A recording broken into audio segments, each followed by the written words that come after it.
In this recap video, we will be looking at Duterte tinanggal sa NSC. Trump gustong mangagaw ng Greenland, Panama at Canada. At marami pang iba. Kumusta Avormi? Ako nga pala si Avor Joseph and welcome to News Worthy Recap Weekly Edition number 85. We have tons to cover since last week, so skip to the times as provided if it piques your interest. Here are some pictures commentary for your convenience. Duterte tinanggal sa NSC. Nag-New Year sina Vice President Sara Duterte, former Presidents Rodrigo Duterte, Gloria Arroyo at Erap Estradang tinanggal sa National Security Council ayon sa Executive Order 81 ni President Bongbong Marcos nitoong December 30 at inirelease sa publiko nitoong January 3. In the executive order, PBBM highlighted the need para sa mas compact in the name of reorganizing or decluttering the NSC laban sa bantang domestic at international. Basically, he wants the people that he fully trusts para mapunta sa NSC sa advisory board na iyon. This is quite the bold move for President Bongbong Marcos na usually is scheduled to be a lame duck president, not to mention na hindi siya ganon ka-divisive as he once was when he was a candidate. Basically, a lame duck president is someone na nanalo na and mananalo pa, especially during the midterms later this year. But after that, it is or will be uneventful. With the Dutertes out of sight dahil sa kanilang affinity at, let's be honest, destructive, Sino-loving rhetoric, they are basically unaligned sa mga plano ni Marcos when we consider that Donald Trump is going to be in office later in January at he is a tough anti-CCP strongman. With Trump's power consolidated dahil sa malaking mandate of the plurality of the votes against Kamala Harris, of which he used to never win the plurality of the votes, ang nasa isip ni Marcos, the Dutertes are too much trouble to work with in the name of national security, lalo na there's a tricky relationship brewing between the Philippines, China, and the USA in this sort of twisted love triangle that just won't quit, lalo na sa West Philippine Sea. At again, we are becoming a pawn between the fight against China, the upcoming global power, and the USA, the global hegemonic power. And you know, Marcos is aligned with the US, so there's conflict of interest when historically the Dutertes, especially FPRRD's presidency, was vehemently opposing the United States in favor of a more peaceful waters in the West Philippine Sea, with China even signing or even agreeing to a secret deal that would allow status quo to remain in his presidency sa West Philippine Sea. Kaya wala tayong masyadong naririnig na pag-aaway o pang-aaway ng mga boats ng PCG or ng CCG. Naalala nyo ba yung Gongxi Fatchay debacle kung saan binati pa ni VP Sara ang mga Chino noong Chinese New Year yata yan? I'm not really sure. She said it in Mandarin. She was swallowed whole dahil sa first, cringe, and second, read the room. Kasi ilang beses na tayo or ilang beses nang nabalita ang mga tunggalian ng PCG ng mga mangingisdang Pilipino at ng China. 高行其西想全国国家主席习近平中国驻菲律宾大使王希然国专辑中国光明致力来金主中华人民光复国倡议七十三专辑中国光明致力来金主中华人民光复国倡议七十三专辑就专辑中国人我情怀了 Ang sabi ni PBBM, mas maganda raw na qualified ang mga opinions sa formulation of policies relating to national security na hindi ng kung sinong has-been lamang. And you know, hindi niya naman pwedeng tanggalin lang specifically sila VP Sara Duterte and former President Rodrigo Duterte because that would cause uproar. Nagsalita naman si dating presidential spokesperson Salvador Panelo na political raw ang pagtanggal sa mga dating presidente at kay Vice President Sara Duterte. Pamumulitika lang raw ito at ill-advised at that. Pamumulitika lang ito ng Malacanang dahil nga naglabas ng baho si VP Sara Duterte sa mga press conference niya at yun, nag-resign siya sa Education Secretaryship. Is that right? Basta nilagay siya sa Department of Education tapos nag-resign siya back in June 19, 2024. I know that because it was my birthday and that was quite a surprise. To which Executive Secretary Lucas Bersamin retaliated saying na bakit siya magsasalita samantalang last administration as the presidential advisor or one of the presidential advisor to Duterte, siya ay nag-advocate na tanggalin si VP Leni Robredo. So the hypocrisy is glaring that Now, he has to admit that either it isn't political and purely strategic or that he was biased against Robredo. Kaya inadvocate niya yung pagtanggal nito sa National Security Council sa Administrasyong Duterte, saying that he has no moral grandstanding or moral leverage to say na pinupolitika si VP Sara dahil sa kanyang pagtanggal sa NSC. President Rodrigo Duterte are criticizing the reorganization of the National Security Council. Attorney Panelo claims it smacks of bad politics and it's meant to target the Vice President, while Attorney Roque is questioning whether it is a prelude to martial law.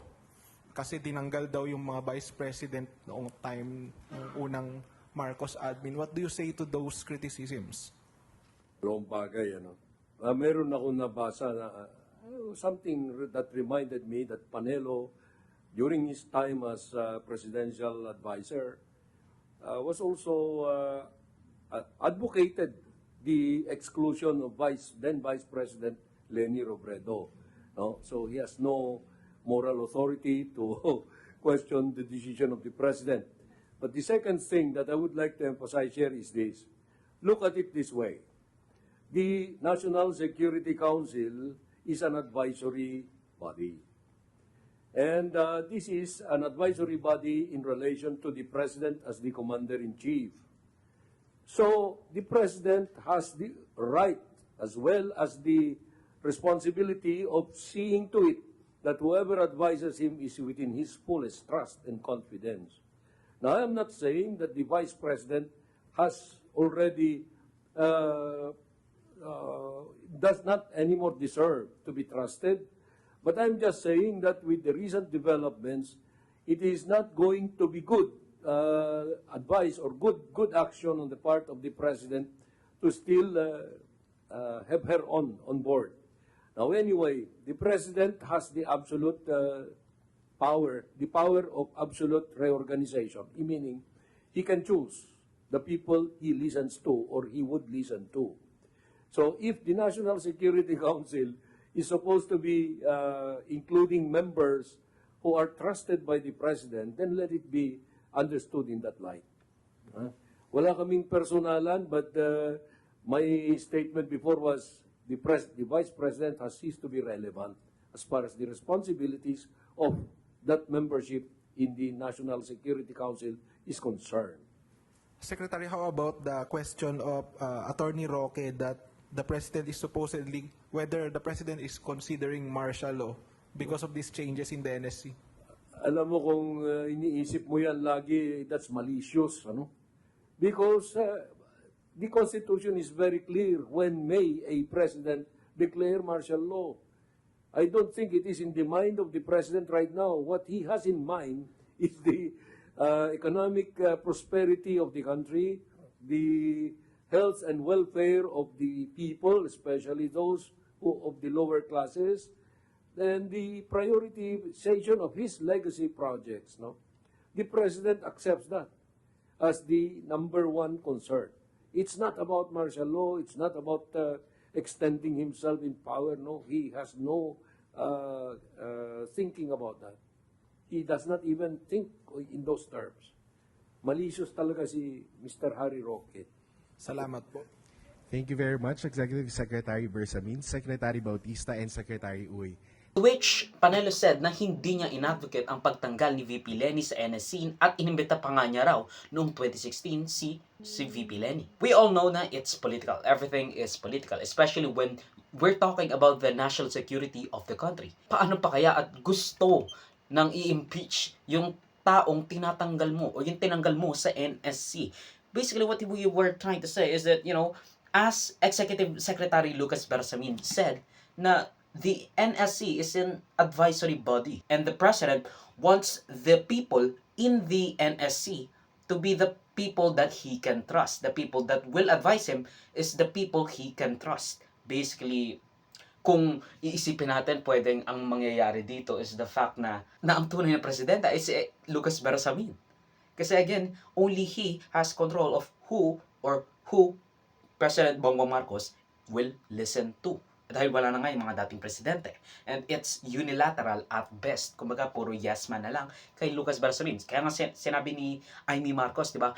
Please don't lead my brother in vain.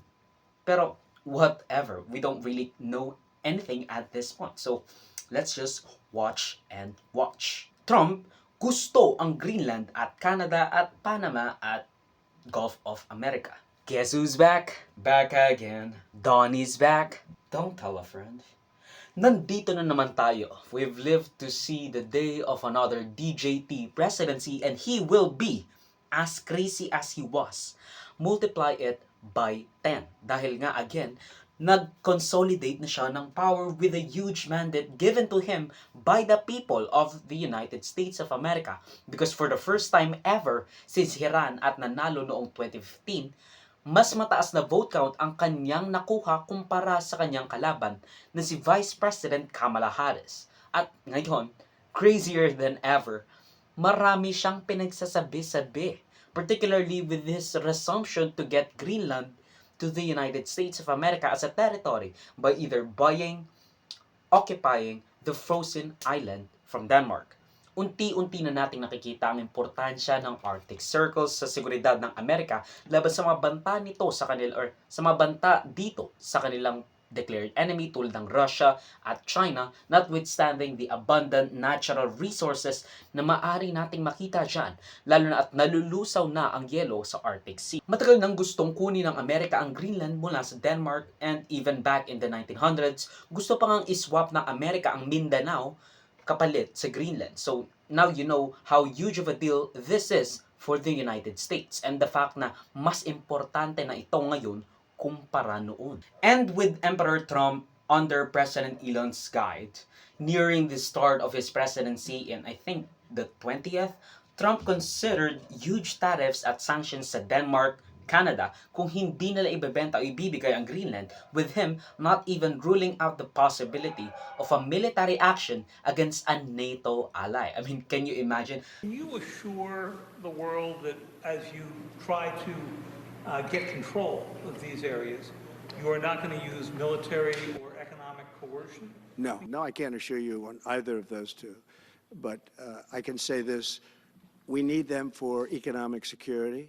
Greenland has been quite independent from interference and even refusing China's advances and offers to develop Greenland, but that won't stop Trump. Now in another Arctic Circle security measure, just like Greenland, Trump has expressed interest in inviting Canada to the United States of America. Of course, Canadians has been in this kind of struggle to be their own country because most of the time, they're seen as America's hat. Sidelined, which is why people there is strongly opposed to the indecent proposal that Trump has given. Prime Minister, or I guess, will be former President, Prime Minister Trudeau, is also scheduled to resign dahil sa taas ng cost of housing and living and the apparent surge of immigrants in the country that was blamed for the, again, rise of housing and living expenses. Also, you all know I'm a fighter.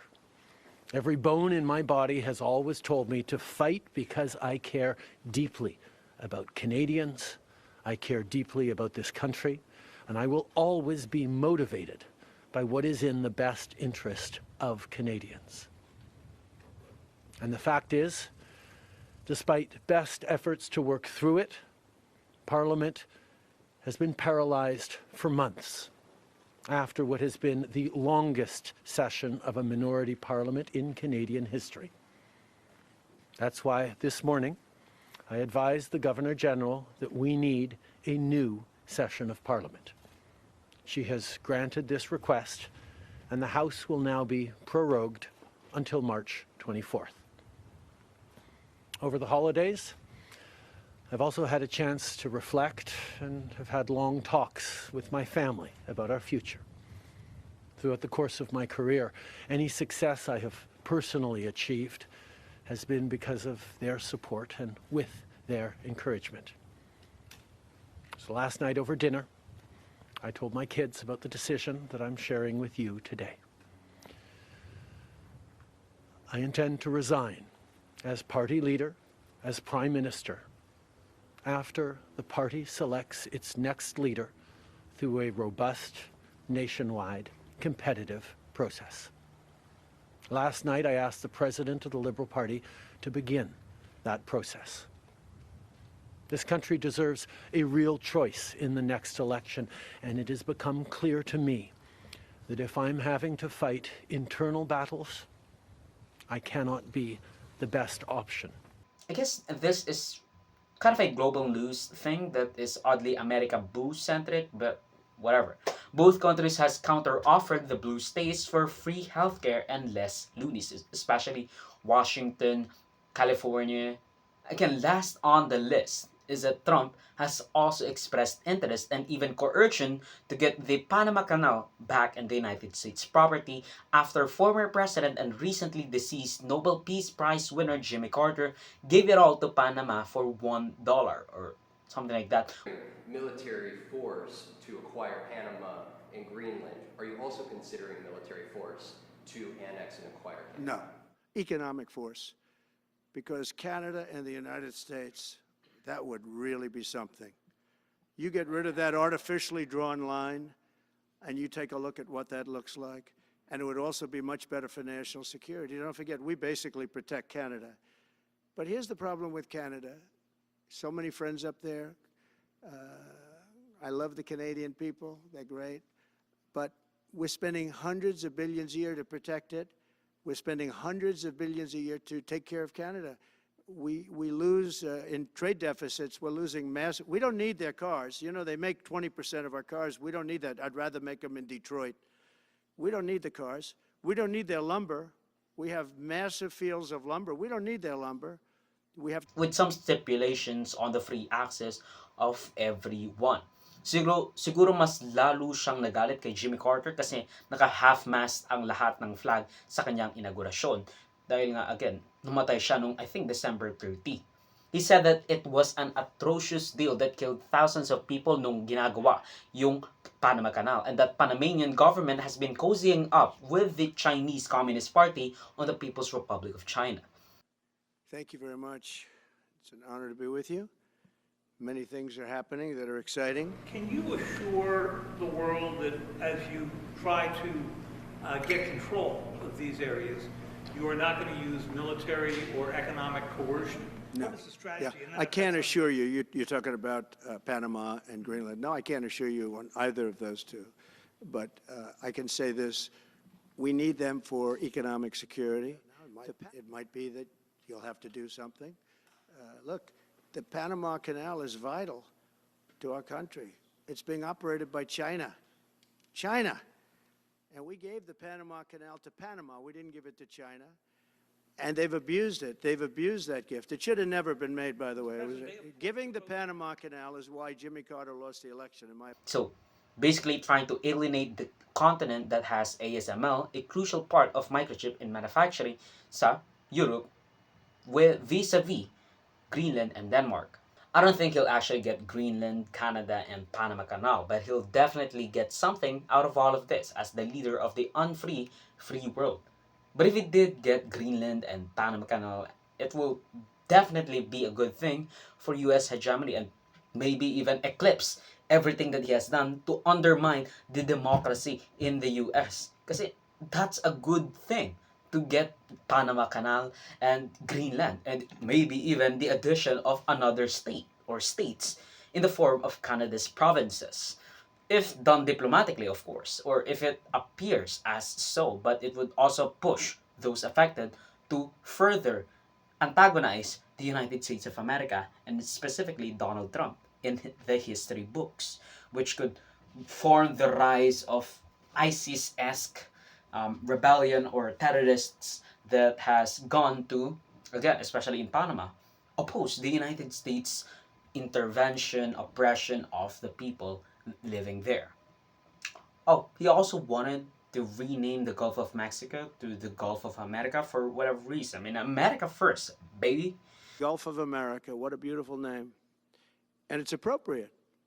It's appropriate. And, it's kind of funny. And, it's kind of funny na, again, inauguration niya tapos naka-half-mast ang lahat ng flag sa Washington, D.C. So, that's kind of funny. And, he will be a lame duck president as far as anyone is concerned. Pero, he has that project blueprint, Project 2025. He has that blueprint for another Republican, I guess, if you want to be specific, another Republican control of both the House, the Senate, and the presidency. So they have trilateral. Is that right? Trilateral. Oh, you know what? Quadrilateral? Quadrilat. I don't know. Quad blank tal control of the United States Congress, executive department, Senate, and the judiciary in the form of the Supreme Court. So yeah. Also, he was convicted. No, he wasn't convicted, but he had a conviction ruling earlier this week, and as we have expected, he basically got a pardon for that as well. And it's it's kind of funny that Trump wants Panama, Canada, Greenland, and fucking, Iceland too. He wants those not for anything in particular, but definitely because of the Arctic Circle, which kind of becomes the hot spot, pardon my pun, in the global trade and, of course, national security risks that is associated with, again, the People's Republic of China and Russia. We haven't even considered, or we haven't even mentioned, the H-1B visa debacle that has separated the MAGA pride, or between the red MAGA and the dark MAGAs, with the STEM major freaking Elon Musk, Vivek Ramaswamy thing, and Laura Loomer freaking nationalist part of the MAGA Republicans. So yeah, that will definitely lower your gas prices and, of course, your eggs and rice or whatever you eat down there. So basically briskets and some other stuff that I definitely want to eat. If Trump succeeds into taking over the Panama Canal, Greenland, and Canada, I mean, he would have one hell of a run, especially in that 4 years. If he does all of that in 4 years, that would be amazing. That would be badass. And so he'll definitely gain some favor, especially since, that's for 4 years in the unilateral Congress, judiciary, and executive branch. If he gets all of that, bravo. And I will definitely applaud that. Because again, that feat alone will put you in the Mount Rushmore. Your own Mount Rushmore. At yan ang pagtatapos ng News Item Review Recap Weekly Edition for roughly the second week of January 2025. Mag-search sa more topics and references na balita if you feel I misrepresented them in any way. Salamat sa panonood mga kabayang. Avoid me, like, subscribe, and follow my links and socials na reward shows if they will be linked down below. So susunod muli, of course, paalam.